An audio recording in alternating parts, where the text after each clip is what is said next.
El sistema capitalista, como los países como Canadá, imperialistas, disfrutan de la mano de obra migrante.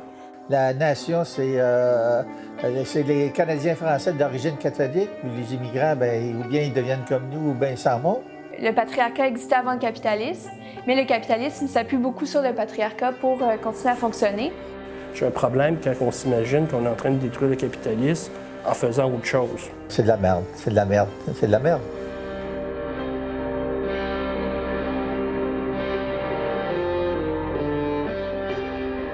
« 8 heures de sommeil, 8 heures de travail et 8 heures de loisirs. Pendant plus de 40 ans, nous passerons probablement plus de 40 heures par semaine à effectuer une succession de tâches insignifiantes qui ne nécessitent aucune formation spécifique afin d'augmenter notre efficacité au travail. Les luttes ouvrières, malgré leur acquis, ont-elles véritablement ralenti la croissance capitaliste? Peut-on à la fois améliorer nos conditions de travail, réduire la vitesse d'enrichissement des patrons à nos dépens et tendre vers une société plus égalitaire?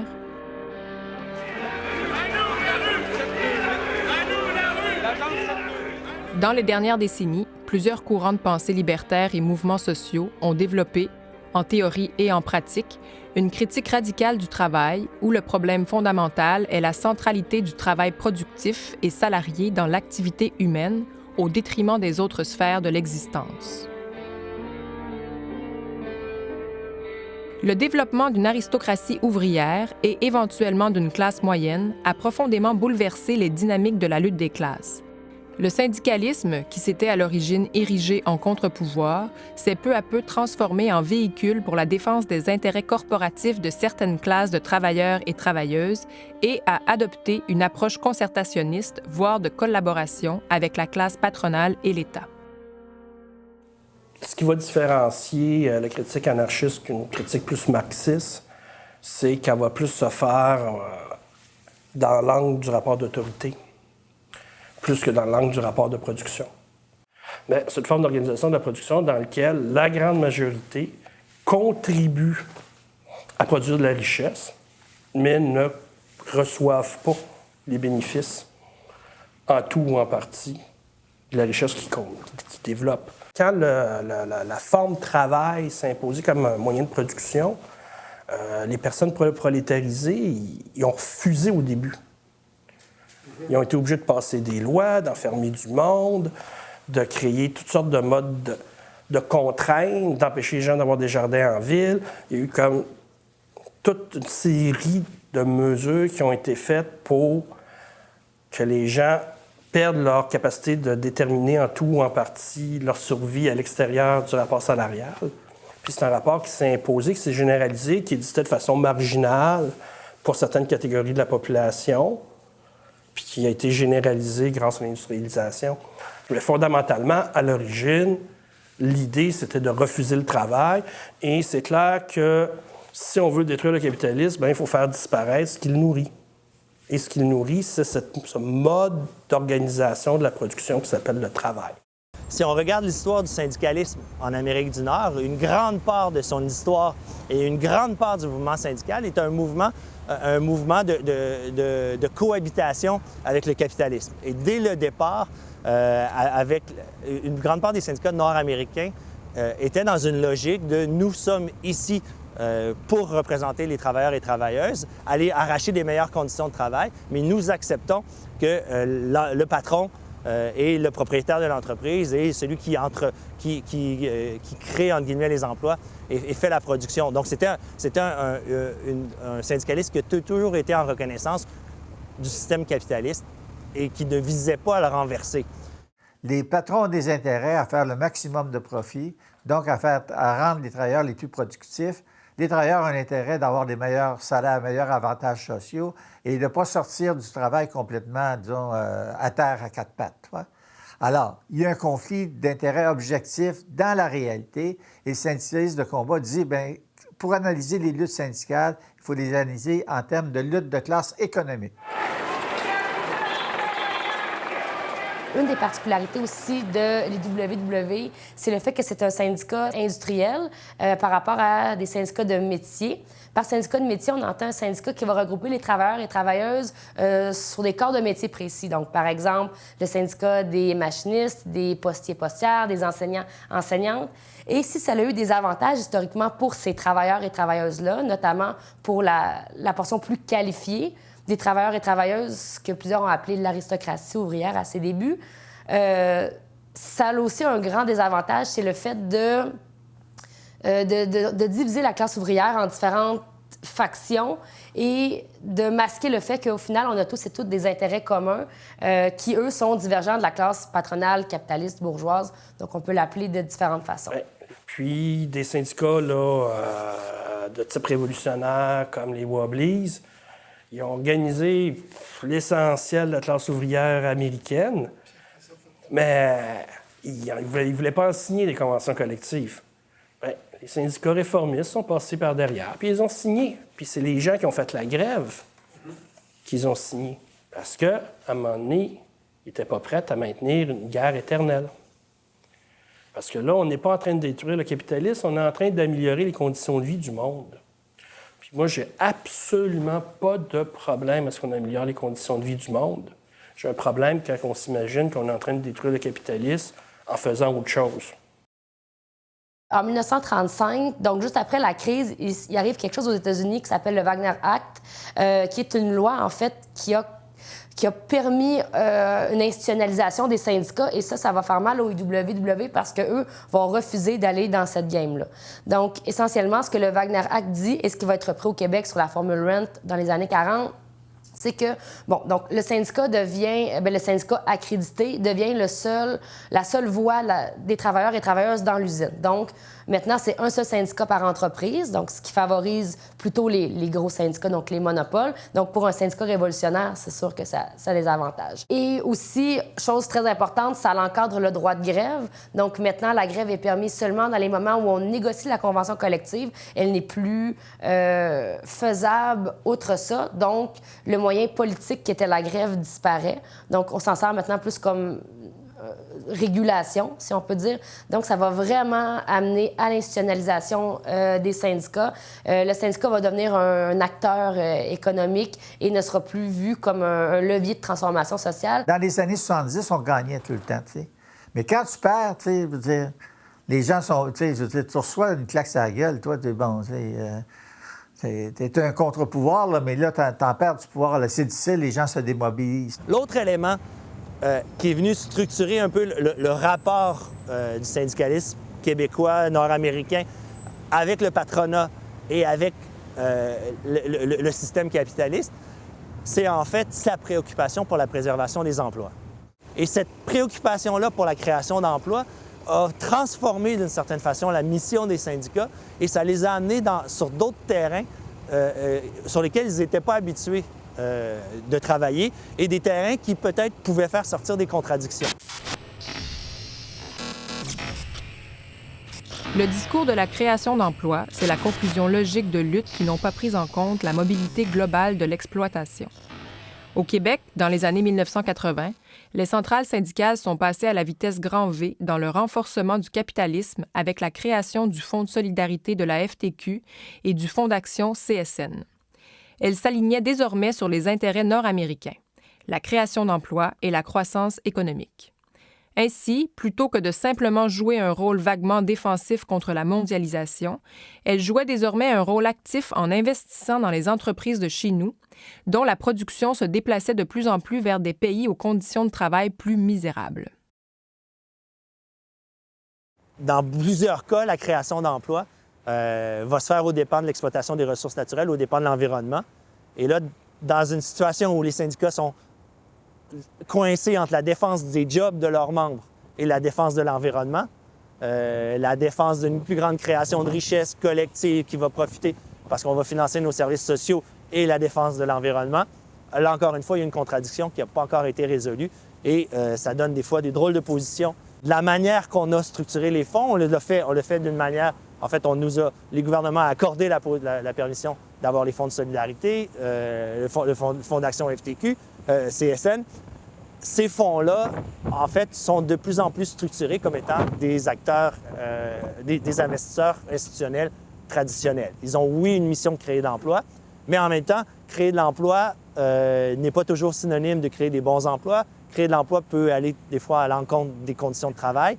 Donc, à ce niveau-là, il y a une tension qui n'a pas été gérée au sein du milieu syndical entre le rôle d'investisseur et le rôle de défenseur des travailleurs et travailleuses. D'ailleurs, les membres d'un syndicat ou le Fonds de solidarité investi, ils n'ont rien à dire, toi. Les fonds de solidarité font appel à des agences privées qui envoient de leurs membres, de leur personnel, être présents au conseil d'administration. Et ces gens-là rapportent ce qui se passe au Fonds de solidarité. Les travailleurs de la shop comme telle, ils ne sont pas du tout intéressés et concernés par ça. Mais aussi, c'est toute l'idée, la formation qui est donnée pour les vendeurs de fonds, qui sont tous des syndiqués, là, qui font ça gratuitement, si tu veux. Ils leur enseignent comment tu analyses comment tu appelles ça, la comptabilité d'une entreprise, toi. Bien, la comptabilité d'une entreprise, c'est comme le Nouveau Testament pour les chrétiens. C'est ça, c'est leur Bible. Alors, si tu apprends à analyser ça sans une perspective critique, bien là, à ce moment-là, je veux dire, ça t'entraîne à penser comme les patrons. Ouais. C'est sûr qu'à ce moment-là, les gens qui sont formés à ça, bien, on n'arrive plus à penser en termes de lutte de classe économique, en termes de collaboration, parce qu'on a des intérêts communs, ce qui m'apparaît faux dans la réalité. Les gens courent de partout pour entrer.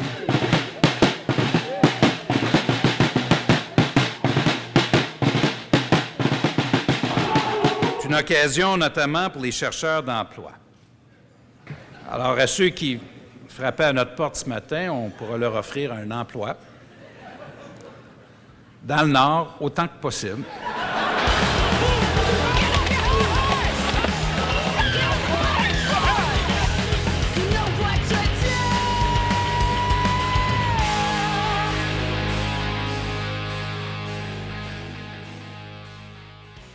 Évidemment, les victoires syndicales ont fait en sorte qu'une bonne partie de la population, surtout occidentale, sorte de la misère.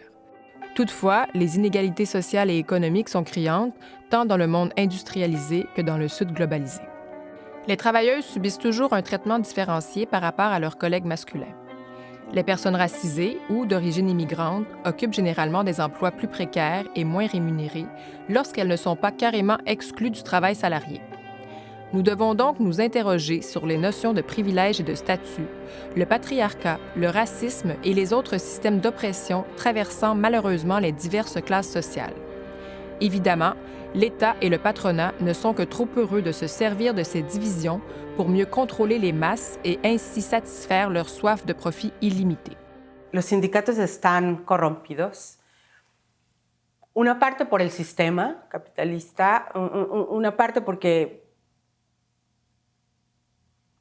ellos están velando sus propios intereses, están asegurando sus propios intereses. Les syndicats sont dans une drôle de situation où ils doivent à la fois défendre les travailleurs et les travailleuses, promouvoir un système plus équitable, plus socialement juste, mais en même temps doivent trouver les moyens de mettre en place un système qui favorise le développement du capitalisme. Je pense que le capitalisme exploite spécifiquement les femmes parce qu'il bénéficie ou il prend appui sur une division du travail qui se fait entre les hommes et les femmes, puis qui consiste, dans le fond, à reléguer les femmes essentiellement à des tâches dans la sphère domestique, alors que les hommes sont ceux qui occupent des tâches à l'extérieur, donc dans la sphère du travail, dans la sphère industrielle marchande. Les mouvements sociaux, ou en tout cas certains mouvements sociaux, ont pu bénéficier aussi de ces rapports de domination-là.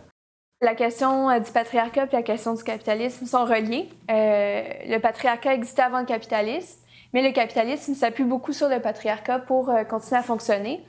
Quelque chose qui est au cœur, si on veut, de ce rapport-là, c'est la question du travail ménager, qui reste en majorité effectué par les femmes. L'histoire est écrite par les hommes, sans nécessairement vouloir évacuer l'histoire des femmes ou le féminisme à travers les luttes. Je pense que c'est une question d'écriture, une certaine vision, en fait, patriarcale qui fait que c'est des luttes qui sont souvent oubliées ou qui sont considérée comme moins importante, moins porteuse peut-être pour le mouvement ouvrier, qui a quand même encore cette connotation-là assez macho, assez viriliste aussi. On voit quand même une certaine résistance aux revendications féministes à travers l'histoire de l'extrême gauche. C'est peut-être une résistance qu'on peut lier aussi au privilège que cette critique féministe-là vient ébranler. Parce qu'on ne se contente pas de faire une critique consensuelle des patrons ou faire une critique consensuelle d'un ennemi commun. Les gens qui sont critiqués sont directement dans le mouvement. Donc, ça peut être autant les hommes avec qui on milite, autant les hommes avec qui on partage notre vie. Ça peut être nos amis, nos camarades, etc. Donc, c'est une critique qui est beaucoup plus directe, qui est beaucoup plus proche de nous, finalement. Donc, ça peut être difficile à entendre pour certains. Fait que je pense que c'est une critique féministe qui vient déranger, finalement. Ça existe encore aujourd'hui, cette idée que pour établir un rapport de force qui soit efficace, il faut se concentrer sur une lutte qui serait peut-être prioritaire puis qui devrait venir avant toutes les autres. Jusqu'à ce jour, on entend régulièrement des hommes de gauche qui délégitiment ou qui quasiment s'opposent activement, des fois, aux luttes féministes, sous prétexte qu'il y a une hiérarchie des luttes et que le problème du patriarcat, du sexisme se réglera automatiquement quand on aura renversé, quand on aura fait la révolution, alors que je crois qu'il y a beaucoup d'éléments qui montrent que ce n'est pas du tout automatique et que s'il n'y a pas un investissement majeur dans ces luttes-là, il n'y a rien qui se passe. Non, les mouvements émancipateurs ne se sont pas débarrassés du patriarcat, ni même de l'homophobie, du racisme également. Donc, c'est pour ça qu'il faut continuer à lutter. Pour moi, en fait, une révolution ne va pas être seulement économique, elle va être sociale aussi, c'est inévitable, puis elle doit être antipatriarcale, antiraciste, anti-impérialiste, anticolonialiste. L'intersectionnalité des luttes, en fait, c'est une approche qui a été développée beaucoup au sein du mouvement féministe, notamment par certaines féministes noires, en fait, qui questionnaient même des rapports d'oppression vécus par elles au sein de ce mouvement-là, puis qui disaient, qui partaient du constat, en fait, qu'elles vivaient pas seulement des rapports d'oppression sur la base de leur identité en tant que femme, mais également sur la base de la combinaison de cette identité-là avec d'autres identités qui étaient, en fait, celles d'elles en tant que femmes racisées. Il est fondamental pour la lutte anticapitaliste de s'ouvrir à cette réflexion qui a émergé au sein du mouvement féministe dans la lutte antipatriarcale pour complexifier notre compréhension de ce que c'est, en fait, l'oppression. On veut se balader en liberté, travailler où on veut, avoir le droit d'aller à l'hôpital, avoir le droit d'aller à l'école, avoir le droit de sortir, rentrer au pays, voyager comme tout le monde qui met leurs photos sur Facebook, avoir des rêves, vivre comme toi, vivre comme tous les autres. El sistema capitalista, como los países como Canadá, imperialistas, disfrutan de la mano de obra migrante de una forma que garantizan bajan los costos de producción y pueden garantizar su competencia a nivel internacional, al mismo tiempo que crean en nuestros países con sus políticas neoliberales, crean esta migración forzada, crean una pobreza extrema, crean una delincuencia, la desintegración social y, por supuesto, venimos a estos países, nos vemos en la necesidad de emigrar y de vender nuestra fuerza de trabajo por nada. Siempre estamos en la precariedad total, no tenemos acceso a los servicios sociales, no cotizamos.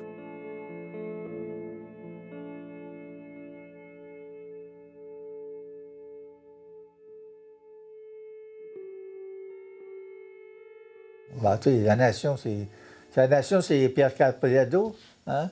La nation, c'est les Canadiens français d'origine catholique, où les immigrants, ben, ou bien ils deviennent comme nous, ou bien ils s'en vont. C'est ça le nationalisme? Ben, c'est de la merde, c'est de la merde, c'est de la merde. ¿Cuáles son los privilegios que tienen los trabajadores nativos, blancos, en comparación con los migrantes?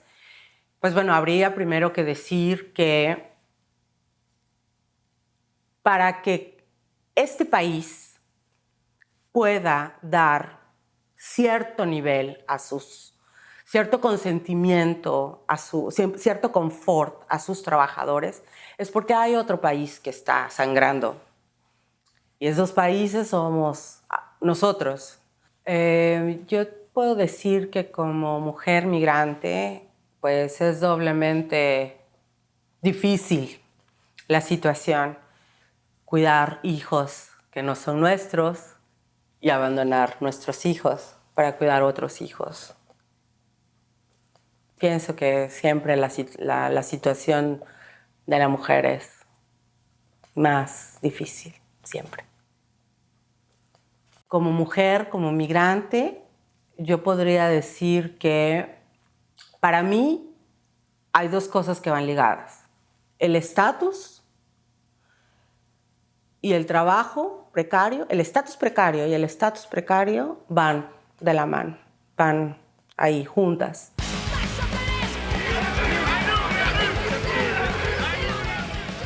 L'amélioration des conditions de vie nous a donné des opportunités de lutte majeures.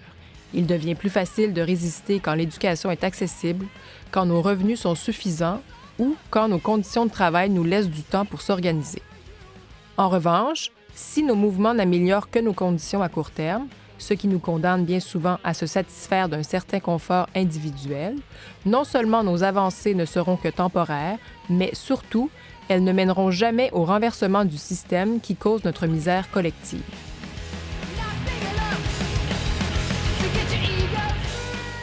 Depuis 20 ans, la lutte de classe a continué, mais il y en a un seul qui se battait en nous écrasant, c'était le patronat. Là, ça commence à changer de bord, toi. Le syndicalisme, c'est un contre-pouvoir qui peut être fort, qui peut être faible, toi. Mais c'est dans la mesure où les luttes sociales vont se développer qu'ils vont avoir de plus en plus d'influence sur le syndicalisme. Il faut pas... C'est pas ça qui va faire la révolution, ni avoir un grand rôle politique, toi. Mais en termes d'instruments de lutte quotidienne, c'est possible de l'utiliser, ces structures-là. Pour le mouvement anticapitaliste d'aujourd'hui, je dirais que l'importance des luttes étudiantes, c'est certain que c'est des moments de mobilisation assez forts, puis des moments de mobilisation aussi qui ont un potentiel radical qui est beaucoup plus grand que les luttes syndicales peuvent en avoir, ou même certaines luttes dans le milieu communautaire. Donc, on refuse d'adopter une stratégie de lobbyisme. Donc, on ne va pas aller têter les politiciens, les appuyer en espérant qu'ils se rappellent de nous une fois élus. Nous, c'est vraiment l'action directe qui va être notre moyen d'action. Par action directe, j'entends grève, sabotage, désobéissance civile, manifestation, blocage. Donc, là où c'est nous-mêmes, en fait, qui faisons notre propre action politique, notre propre représentation, et c'est le principe de bloquer là où ça fait mal, donc de bloquer la production, la distribution, parce que pour la bourgeoisie, le seul langage compris, c'est celui du profit, donc il faut s'attaquer directement à ça. C'est le bon vieux principe de la diversité des tactiques. Donc, il y a un mouvement institutionnel qui fait son travail à l'intérieur des institutions, à l'intérieur du cadre légal, qui est reconnu, qui fait certaines avancées importantes. On ne peut pas négliger les avancées qu'ont obtenues le mouvement syndical au Québec. Et il y a un mouvement plus non conventionnel, plus illégal ou non reconnu, informel, qui lui aussi fait un travail d'une autre façon, avec d'autres moyens d'action, mais tous les deux s'aident mutuellement. En fait, c'est ce qu'on souhaite, s'aident mutuellement et font avancer le mouvement des travailleurs et des travailleuses de cette façon-là. Et quand une mobilisation est prévisible, elle n'a pas d'impact sur le rapport de force. L'État sait déjà à quoi s'attendre, l'État se prépare en conséquence, et les mobilisations, quelles qu'elles soient, pas juste ouvrières, pour avoir un impact sur le rapport de force, il faut qu'elles puissent déstabiliser le pouvoir. Donc il faut innover au niveau tactique. On ne peut pas toujours faire la même chose tout le temps. Ça marche au début, puis après l'État s'adapte. Donc on a un devoir en tout cas, un défi de se renouveler, et la pratique et le discours, et aussi d'actualiser les outils conceptuels qu'on a hérités de l'anarchisme, qu'on a hérité du marxisme, qu'on a hérité du féminisme, puis qu'on a hérité là, la lutte écologique. Les luttes féministes et antipatriarcales ont contribué au mouvement anticapitaliste en développant cette notion-là de préfiguration, puis en permettant d'intégrer des pratiques qui visent à incarner ici, maintenant, aujourd'hui, le changement social en réfléchissant à comment on construit les liens entre nous, en contribuant à construire donc, des communautés aussi alternatives, disons des communautés politiques qui essaient de développer d'autres types de rapports de pouvoir. Si l'autogestion, c'est de gérer ce qui est là, dans un cadre de compétition, dans un cadre où la plupart des choses que nous, dans les pays avancés, on produit, c'est des nuisances, puis des trucs inutiles, puis qui nous rendent fous, bien, je ne vois pas la nécessité de gérer nous-mêmes ce qui nous rend fous, ce qui est inutile, ce qui détruit la planète, qui brise les rapports sociaux. Mais si l'autogestion, c'est on maintient l'infrastructure actuelle, il faut tout détruire. Là. Je suis contre. Il y a un très grand travail aussi en termes d'éducation des membres. Je pense que c'est là, s'il y a une ouverture qu'ont les syndicats pour faire progresser le mouvement progressiste au Québec, c'est à travers l'éducation de leurs membres. Par contre, on est dans un contexte où le discours progressiste est un discours minoritaire. Nos membres lisent le Journal de Montréal, écoutent la Radio X. Donc, on a un travail important à faire à ce niveau-là. Je pense qu'il faut continuer, il faut l'accélérer. Mais ça, c'est une limite institutionnelle importante.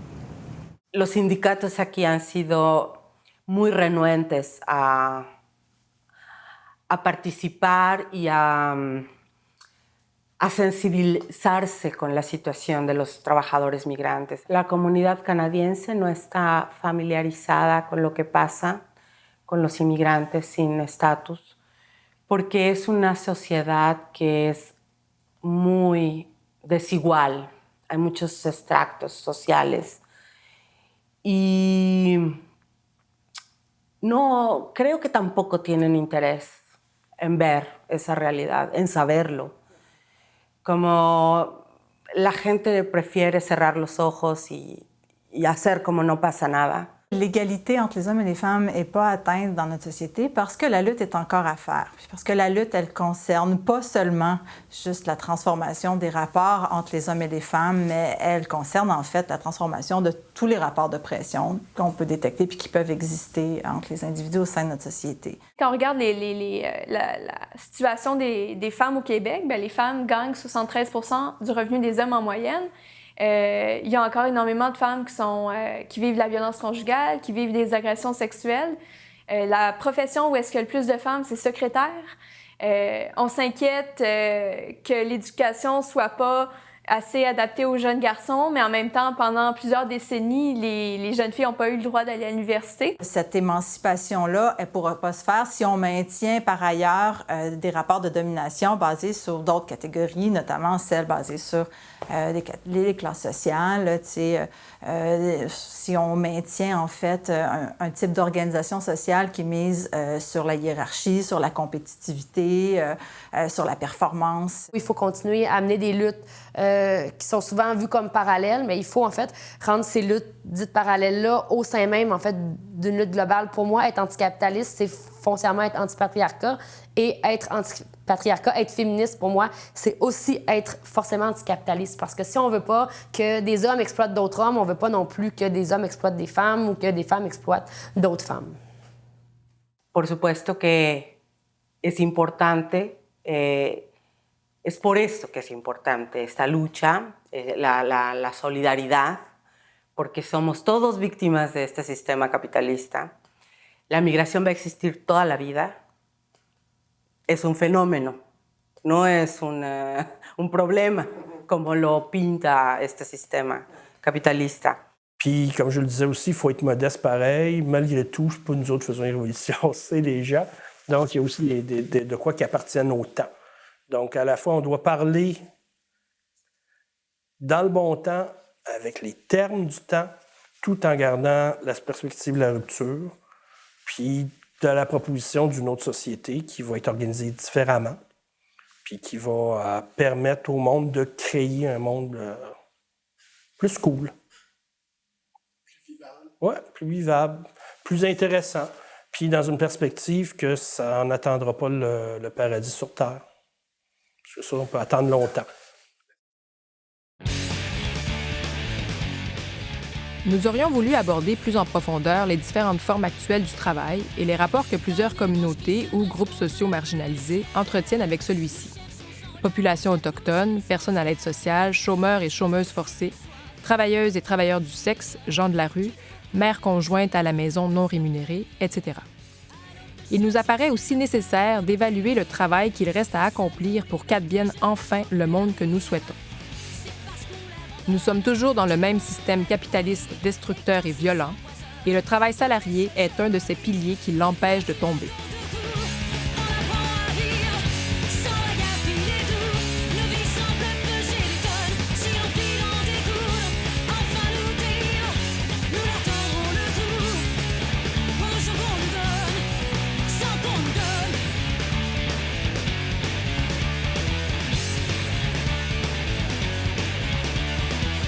Des sirènes